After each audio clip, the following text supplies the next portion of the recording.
Bismillahirrahmanirrahim. Assalamualaikum warahmatullahi wabarakatuh. Waalaikumsalam warahmatullahi wabarakatuh. Sebelum kita mulai perkuliahan pada siang hari ini, kita awali dengan baca doa suratul Fatihah. Semoga apa yang kita niatkan untuk bisa memahami apa yang kita bahas nanti bisa memudahkan dalam urusan kita perkuliahan ini, khususnya dalam mempelajari dan memahami mata kuliah matematika ekonomi. Ala hadiniya wa ala kulli niti salihah. Al-Fatihah.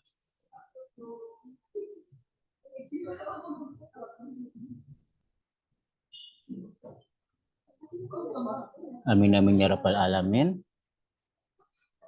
Nah, pembahasan mata kuliah hari ini yang mana merupakan pertemuan pertama setelah UTS, karena saya lihat UTS kemarin juga perlu pembahasan feedback bagaimana hasil dan pengerjaan itu, sehingga hari ini akan kita bahas untuk tugas UTS pada waktu sebelum Lebaran. Untuk itu saya serahkan mungkin dari perwakilan siapa yang ingin membahas untuk nomor 1, nanti akan saya tampilkan hasil pekerjaannya dari apa yang sudah diupload di e-learning. Siapa yang mewakili nomor 1? Akan saya sharekan, tinggal dijelaskan.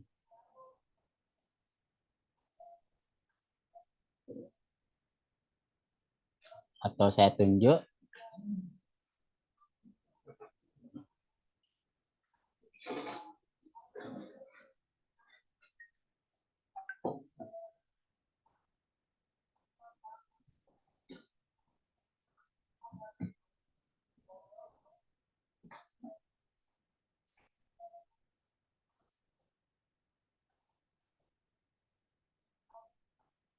Siapa? Belum ada yang berani. Saya panggil aja wes. Saya tunjuk dari seniornya dulu. Yaitu adakah Mbak Halda Sakbania? Iya, Pak. Ada ya. Akan saya share untuk dijelaskan oleh Mbak Halda, khususnya pada nomor 1.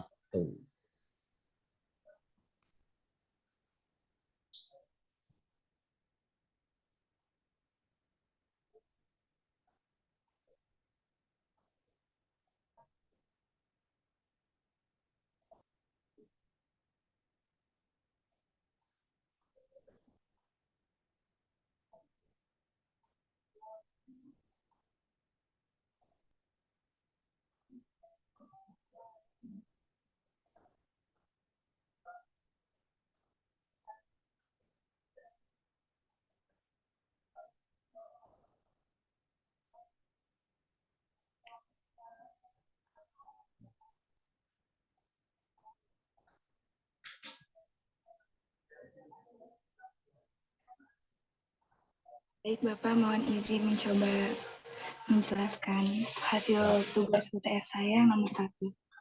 Ya, silakan Mbak. Untuk pertanyaannya itu, seorang investor memasukkan $20.000 ke dalam rekening deposito, kemudian membayar bunga tahunan langsung ke rekening account, kemudian membelanjakan rekening depositnya dan membayar bunga 8,5%. Ditanyakan berapa bunga yang diperoleh pada tahun kelima.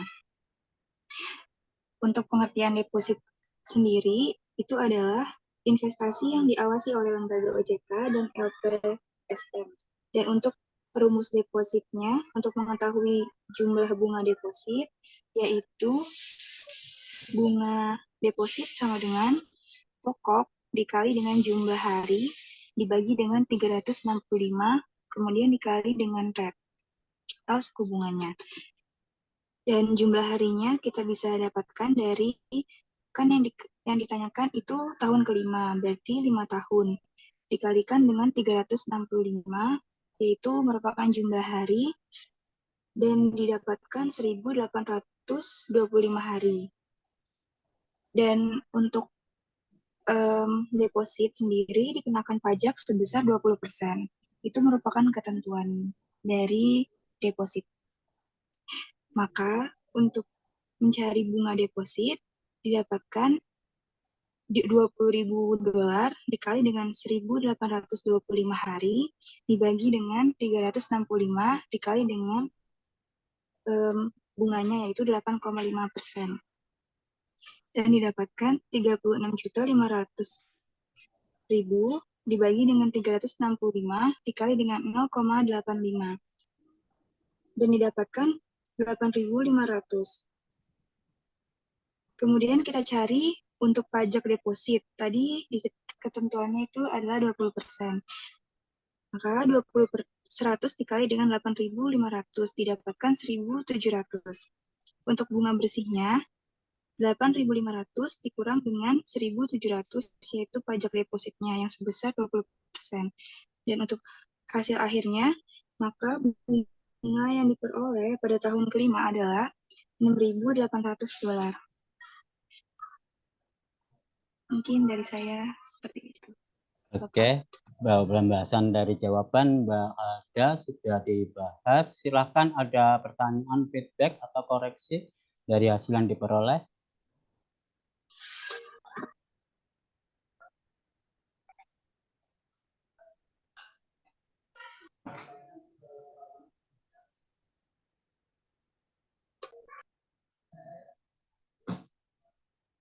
Izin bertanya, Pak.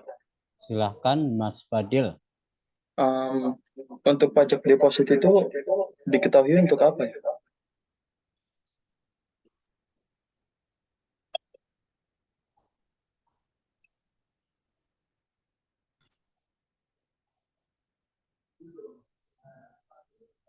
Bagaimana Sedangkan Mbak di rumus bunga deposit itu kan nggak ada pengurangan pajak deposit.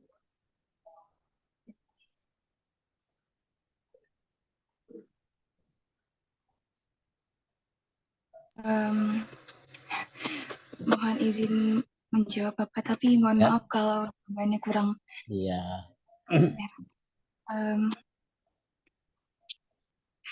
Karena ini Bapak, kalau deposit itu kan dianggap sebagai suatu investasi yang menguntungkan dan salah satu investasi yang minim resiko. Dan kan ada lembaga-lembaga yang mengawasi deposit tersebut, seperti OJK, LPSM. Nah, makanya ada ketetapan yang didasarkan untuk nasabah agar membayar pajak itu sendiri, Bapak. Bagaimana Mas Fadil atau yang lain? Itu pajak depositnya 20% kah? Iya, dari ketentuannya. Sesuai dengan ya itu aja deh jawabannya. Itu ketentuan umum ya, 20%. Iya. Mungkin mencoba izin menjawab. Ya. Sedikit yang saya tahu, itu tarif pajak itu dikenakan 20%, itu berlaku ketika depositnya itu lebih dari 7,5 juta. Sedangkan sini pertanyaannya, itu kan pokok yang diinvestasikan itu $20.000, yang artinya itu lebih dari 7,5 juta.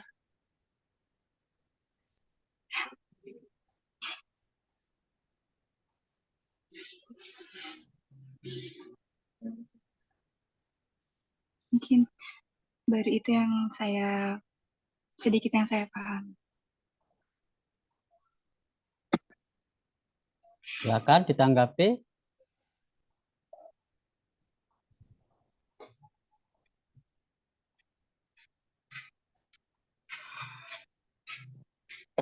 Berarti untuk pajak deposit itu ini ya persen dari total bunga deposit.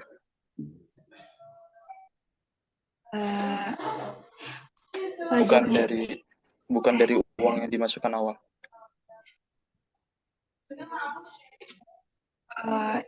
Iya, dari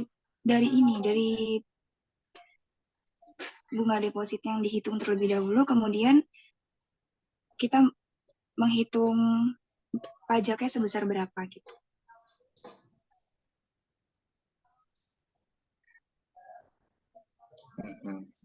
Oke, oke.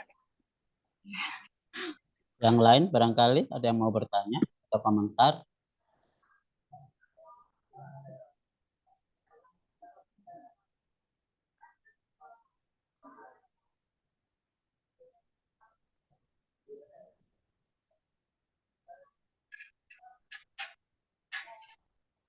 Apakah jawaban yang lain sama?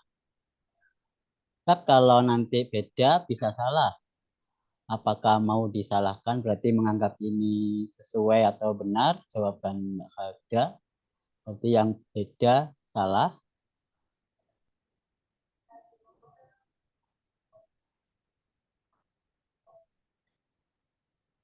Silakan. Ada komentar? Iya, izin bertanya, Pak. Silakan Mbak Lutfi ya. Izin nanya Kak Halda. Berdasarkan jawaban Kak Halda, kenapa harus menggunakan rumus yang seperti ini? Mungkin kalau saya pribadi itu pakai yang secara langsung gitu. Maksudnya